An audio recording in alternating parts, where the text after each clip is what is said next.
အားလုံးပဲမင်္ဂလာပါခင်ဗျကျွန်တော်ထပ်ပြီးဆုံတွေ့ကြပြန်ပြီเนาะဒီနေ့မှာရောကျွန်တော်တို့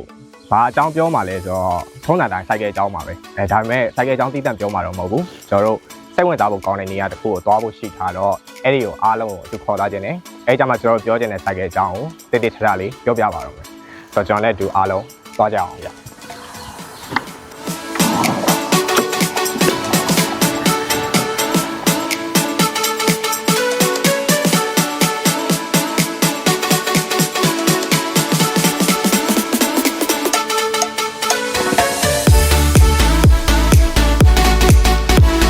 ဟုတ်လို့လမ်းကြောပေါ်မှာမောင်းနေတော့ကျွန်တော်လီဗာထပ်တင်ကြည့်လိုက်တော့အချိန်ပါလာကြီးတော်တော်အထသက်တဲ့ဘိန်းလို့တော့ပြောလို့ရမှာဗျဒါပေမဲ့ကျွန်တော်ဒါကိုချက်ချင်းကြီးတော့အတိပြောမှာမဟုတ်ဘူးရှေ့မှာတောင်းတလန်းရှိသေးတဲ့အတွက်ကြောင့်ကျွန်တော်ဆက်ပြီးတော့မောင်းသွားကြည့်ရင်တော့သိရမှာပေါ့ဗျဆိုတော့သွားကြအောင်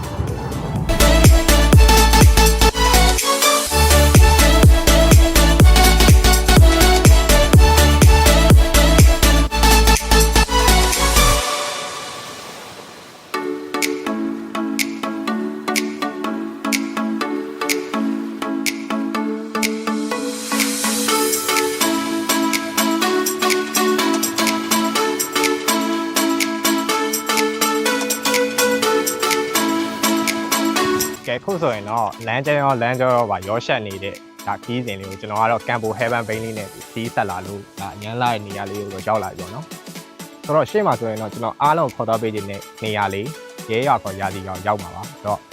အားလုံးပဲကျွန်တော်နဲ့အတူထပ်ပြီးလိုက်ခဲ့ပြီပါဗျာ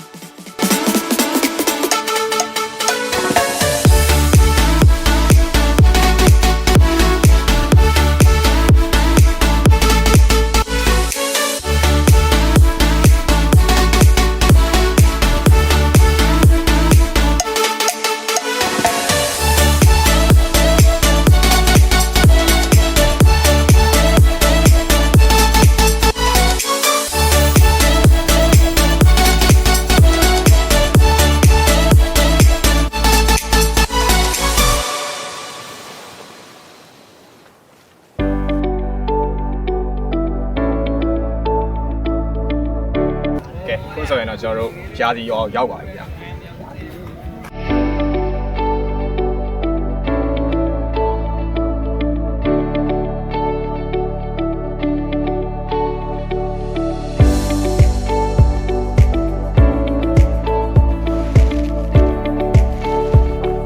ကဲခုဆိုရင်တော့လှပတဲ့နေရာလေးကိုကျွန်တော်တို့ရောက်လာခဲ့ပြီပေါ့နော်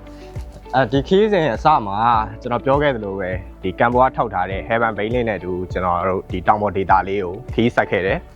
ဒီ cycle ရဲ့အားသာချက်နဲ့ပြီးတော့ကျွန်တော်ကြိုက်တဲ့ချက်ကိုပြောရမယ်ဆိုရင်သူ့ရဲ့ battery type က lithium ion 4ဖြစ်တဲ့ခြားတော့ဒီ Li-F6 သုံးတဲ့ battery တွေနောက် graphite type တွေအဲ့အရာတွေထပ်ပို့ပြီးတော့ကြာရှည်အသုံးခံတဲ့အတွက်ဘလောက်ပဲလမ်းကျမ်းမှာမောင်းနေပါစေလုံးဝတတာဖြစ်ပြီးတော့ကျွန်တော်အတွက်လည်းလုံးဝ